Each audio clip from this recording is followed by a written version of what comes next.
Fala pessoal, tudo bem? Hoje eu estou trazendo uma novidade aqui no canal Data Tips para vocês, que são vídeos, né, aulas com a linguagem R. Né? Muita gente, quando está começando no mundo de dados, vê ali várias publicações de recrutadores falando sobre as vagas de analista de dados, de cientista de dados, até engenheiro de dados, pedindo, né, linguagem Python ou linguagem R, ou às vezes as duas linguagens, além, né, do SQL, que tem que ser obrigatório, tá? Mas eu estou trazendo justamente esses vídeos com R também para você se preparar, né, para entrar aí numa vaga em alguma empresa que você gosta e você pode estudar mais de uma linguagem, tá? Eu considero que não precisa saber exatamente as duas, né? Lógico que é bom você saber mais de uma linguagem, porque dependendo do que você fizer, né, dentro aí da área de dados, às vezes alguma análise mais estatística, por exemplo, você pode querer utilizar a linguagem R. Então é bom saber também, né? Eu prefiro Python, para ser bem sincero. Eu acho o Python bem completo e a comunidade é muito maior que a comunidade de R, né? R é uma linguagem estatística, na verdade, tá? E ela é bastante utilizada no mundo acadêmico, tá? Mas ela pode ser bastante utilizada também no mercado de trabalho. Então, aprender mais uma linguagem vai te trazer aí mais uma skill, mais um destaque para o seu currículo, tá legal? Então, vocês devem se lembrar daquela aula, né, que eu ensinei para vocês a concatenar data frames com o concat, né, que na verdade a gente utilizou em linguagem Python. Então, eu estou separando aqui justamente para você ver as diferenças entre as duas linguagens. Tá? Então, na esquerda, a gente tem o concat, né, que a gente utiliza a linguagem Python. Se a gente olhar aqui, o nosso Jupyter Notebook, a gente está vendo Python 3. Enquanto que aqui a gente vai utilizar uma outra função, né? Não é nem o concat, aqui eu vou até apagar. A gente vai utilizar o rbind, né? Que é de row bind, vou explicar já já para vocês, mas utilizando a linguagem R, que está aqui, tá? Muita gente gosta de utilizar ou até não sabe que dá para utilizar o R no Jupyter Notebook. Então muita gente gosta de utilizar o RStudio, né? O RStudio é outra ferramenta aí que a gente pode utilizar para fazer os nossos scripts, né, em linguagem R. Dá, com certeza dá para fazer, mas eu prefiro muito mais o Jupyter Notebook, né? A interface aqui rodando célula a célula, como eu utilizo já para a linguagem Python, então é só instalar aí para a linguagem R também, que você vai conseguir fazer seus scripts na linguagem R, né? Então eu prefiro utilizar uma plataforma para as duas linguagens, tá legal? Então eu acho que é muito mais simples desse jeito, né? Ao invés de para Python utilizar Jupyter Notebook e para R utilizar o RStudio. Mas o RStudio também é muito bom, se você gosta, já está acostumado e quer utilizar o RStudio, não tem problema algum. Bom, então vamos aí logo ao tema da nossa aula, que é concatenar data frames com o rbind, tá?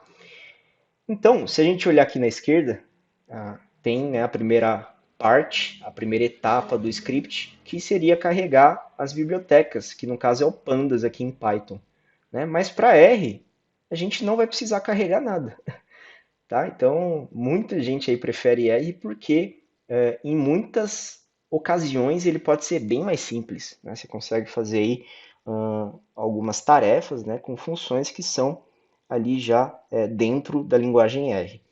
Aqui a gente vai criar os data frames diretamente. Então eu vou adicionar aqui criando data frames, tá? Aqui tem uma questão, né? O data frame é separado aqui no R, tá? Então você vai ver que ele não tem a mesma notação de data frame aqui de Python, né? Então a gente vai criar a mesma coisa, né? Justamente para você ver quais são as diferenças entre uma linguagem e outra. Bom, então aqui eu já vou colocar o nome e tudo começa já pelo sinal de igual, né? Então aqui em Python a gente utiliza o igual, né, para passar o conteúdo aqui da direita, né, a expressão da direita, para o objeto aqui da esquerda. Né? Enquanto que em R a gente faz isso, né, com uma setinha. Então, tudo que vai ter aqui na expressão do conteúdo da parte direita, ele vai também para esse objeto df1. Tá? E aí, aqui, eu não preciso usar pandas, não preciso utilizar nenhuma biblioteca. Tem a função aqui, né, de data frame embutida já dentro da linguagem R. E aí eu posso simplesmente escrever data e apertar o tab, que ele vai mostrar quais são as opções, tá vendo? Então dá para criar uma matriz e tem aqui o data.frame, né, que eu consigo criar o nosso data frame, exatamente como criamos aqui para a linguagem Python, beleza? E aí como que a gente faz isso? Né? Então aqui também tem os parênteses, eu vou aqui dar um Enter e um Tab, e aí eu vou digitar o nome da nossa primeira coluna. Aqui você pode ver, né, que a gente utilizou um dicionário, né? Então aqui tem as chaves e aqui tem o nome entre aspas duplas, tá? Aqui a gente não precisa colocar aspas, a gente pode colocar simplesmente o nome da nossa variável, né? E igual, tá? Então aqui no caso, ao invés de dois pontos, a gente pode colocar o igual. E aí eu posso criar uma lista, um vetor, né? A gente chama aqui em R de vetor. Para eu criar um vetor na linguagem R, é só eu utilizar o C. Né? O C, parênteses, é a função de combinação, né? Combine. Então, com essa função de combinação, a gente consegue colocar várias coisas dentro. Tá? Então, eu posso colocar uma lista de valores, né? Igual a gente tem aqui, por exemplo. Eu vou copiar e vou colar. Tá? Então, a gente já tem uma coluna definida, né, que é o nome, exatamente igual a gente tinha feito aqui, tá? E aí, vou adicionar a nossa segunda. Para eu adicionar mais um vetor aqui, né, que é o que tem aqui dentro desse C, a gente pode colocar a vírgula. Dando a vírgula, vou dar um Enter e um Tab e vou digitar idade, né? Simplesmente isso para colocar também as nossas idades. Aqui na idade, eu vou colocar também uma lista de valores, que são esses aqui. Não vou precisar dos colchetes aqui que a gente utilizou na linguagem Python. Né? Então, simplesmente colocar dentro dos parênteses, né? Dentro da função C. Aqui você está vendo que string, né? A gente continua colocando aspas duplas, tá? Igual a gente coloca aqui também em Python. Então, os arquivos de texto a gente coloca também dessa mesma forma. E aí é isso, né? Aqui a gente criou o nosso data frame. Talvez seja mais simples do que a gente faz aqui em Python, né? Então eu vou dar um Enter, né? Vou dar um Enter e vou ver o conteúdo do nosso data frame, igual a gente fez aqui. E pronto, né? A gente tem então os nossos valores da coluna nome e da coluna idade, né? Igual a gente vê aqui também na linguagem Python. Beleza? Então é bem simples aí de criar um data frame dentro da linguagem Python, da linguagem R, desculpa. Então, vou colocar agora, vou criar, né, na verdade, o data frame 2, né, não com igual, agora com a setinha, né, para a esquerda, né, com sentido para a esquerda. E aí eu vou fazer a mesma coisa, então data.frame.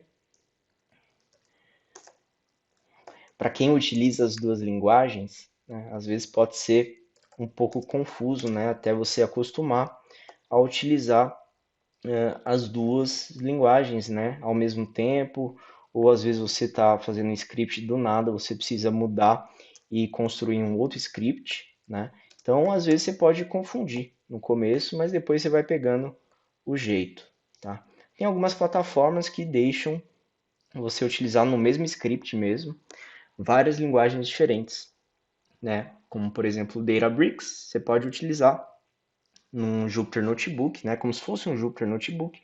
Você pode utilizar linguagem SQL, linguagem Python, linguagem R, tudo no mesmo script, né? Às vezes com diferença de uma célula para outra, tá? Então, algumas plataformas já estão oferecendo esse benefício, né, de combinar aí do jeito que você quiser. Então, agora vamos olhar o conteúdo da DataFrame 2, né, que é o que a gente adicionou aqui também na esquerda. Bom, beleza. Aí, né, para você lembrar aqui, a gente utilizou o concat em Python, né, simulando um SQL Union All, que significa o quê? Ah, eu quero pegar o conteúdo do DataFrame 1 e juntar com todo o conteúdo do DataFrame 2, independente se tem linhas iguais. Tá? Então ele vai juntar independente disso. Bom, então aqui a gente utilizou simplesmente o concat, né? E aí depois a gente fez um concat simulando o SQL Union, né, sem o all. Né? Ou em alguns dialetos de SQL é o SQL Union Distinct, né, que ele vai pegar só realmente os valores distintos, considerando depois da união, né, dos dois data frames. Então aqui, por exemplo, você vê que aparece aqui o Caio, né, o nome Caio idade 28 só uma vez, né, enquanto que no anterior ele aparece repetido. Tá? Então, aqui a gente utilizou, né, em Python o drop duplicates, né, que é o que remove, né, a função aqui que remove registros, né, linhas duplicadas. Bom, como que a gente consegue fazer aqui em linguagem R? Como eu falei, a gente vai utilizar o RBind, né, não vai precisar de nenhuma biblioteca para carregar, igual a gente fez em Python. Então a gente pode utilizar uma função aqui que já está dentro da linguagem R. E por que, que é RBind? É porque é row bind, né? Então ele está fazendo uma união ali de linhas, tá? Row é linha em inglês. Então aqui eu vou colocar primeiro, né, RBind, né, simulando SQL Union All, ou seja, eu vou pegar aqui o conteúdo do primeiro data frame e vou unir com o do segundo, né, independente se tem linhas iguais. Como que eu faço isso? Simplesmente, né, eu vou colocar aqui no df, colocar em letra minúscula, para ficar que nem o de Python mesmo, né, para não ter nenhuma confusão. Então, ao invés de usar pd concat, eu vou utilizar o rbind, essa funçãozinha aqui, tá? E vou juntar o def1 com o def2, simplesmente assim, tá? Então aqui eu não preciso, por exemplo, colocar uma lista, né, igual a gente colocou aqui dentro do concat. Então eu vou rodar. Ah, tá. Aqui ele deu um erro, né? Justamente por quê? Porque eu esqueci de colocar um underline, né? Tanto no objeto df1 quanto no objeto df2. Então vamos colocar aqui o underline e rodar novamente. Beleza, agora deu certo. E vamos olhar o conteúdo de df. Então, olhando aqui o conteúdo de df, a gente vê que tem, né, o Caio repetido, o Caio 28 e o Caio 28 aqui. Né, enquanto que aqui em Python, mesma coisa. Tá? Então, você está vendo que a gente está utilizando muito menos linhas aqui, muito menos células em R do que em Python. Em Python a gente está fazendo mais coisas aí, mais operações. Tá? E agora vamos, por último, ver como que a gente simula um SQL Union ou SQL Union Distinct, né? Dependendo aí do dialeto de SQL que você está utilizando. Então aqui eu vou colocar o título, né, da nossa sessão, RBind, simulando SQL Union, né? Ou SQL Union Distinct. Bom, aqui eu vou colocar o Markdown, porque é um título, e eu vou então mostrar como é simples de fazer isso em linguagem R. Dentro da linguagem R, a gente tem uma função que chama unique, né? Que significa único em português. Tá? Então, unique, a gente vai pegar somente ali os registros, né, o conteúdo único dentro do objeto. Então, se a gente construir aqui um df, né, igualzinho a gente construiu ali em Python, a gente vai passar dentro desse unique simplesmente o conteúdo de df, né, que a gente fez aqui. Ou eu posso também fazer conteúdo, né, aqui, ó, rbind def1, def2. Então, Deixa eu só tirar esse primeiro D aqui e pronto. Então, ao invés de utilizar o nosso objeto que já foi construído, eu posso fazer tudo de novo em uma única linha, né? Então, é assim que a gente faz, né? A gente coloca a função unique, né? E depois coloca o que a gente quer colocar aqui, né? Do nosso data frame resultante, né? Do rbind, né? Que é a união de def1 e def2. Enquanto que aqui a gente teve que utilizar o drop duplicates, né? Para remover os registros duplicados. E depois a gente teve que dar um reset index, né? Com drop go true, justamente para ele não pular aqui do 3 para o 5, né, no índice. Aqui ele está em 3, 4 e 5 certinho, porque a gente utilizou o reset index, tá? Então a gente pode ver aqui o conteúdo, né, do nosso DF, e aí a gente vai ver, né, então que não tem mais nenhum registro duplicado, exatamente como está aqui na esquerda.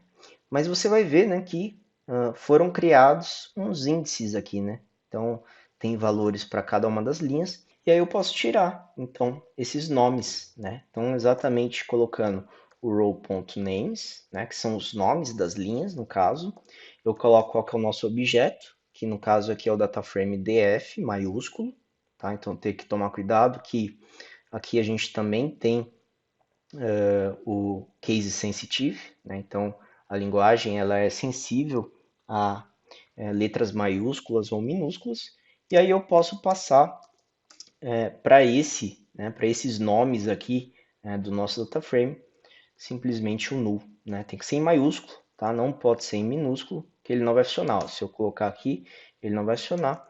Então eu tenho que colocar o null, né? Pronto. Agora, se a gente visualizar novamente o nosso DF, a gente vai ver que deu tudo certo aqui, tá? Então a gente tem agora realmente o nosso data frame muito parecido aqui com o que a gente tem, né? Dessa forma. Ou eu posso também, se eu quiser deixar igualzinho, eu posso, né, colocar o row names aqui do nosso DF e criar um vetor, né, com os nomes. Então, aqui no caso 0, 1, 2, 3, 4, 5, por exemplo. Né? E aí na hora que a gente vai visualizar, tá igualzinho realmente aí o que a gente fez em Python, tá? Então a gente colocou aí os índices, né, os nomes para cada uma das nossas linhas, beleza? Então é isso, né? Já está ficando longo esse vídeo e a gente volta aí na próxima semana com mais conteúdos, né, sobre dados, sobre linguagem R ou linguagem Python, ou dashboard, ou machine learning, enfim, tem várias coisas que a gente pode ensinar aí para vocês. Eu só peço, né, que você dê um like nesse vídeo se você gostou, né, do conteúdo. E se você não é inscrito no canal, se inscreve aí, pô, no canal, né, que você ajuda aqui no nosso trabalho para continuar a trazer alguns conteúdos interessantes da área de dados. Beleza? Então eu vejo vocês aí no próximo vídeo. Até!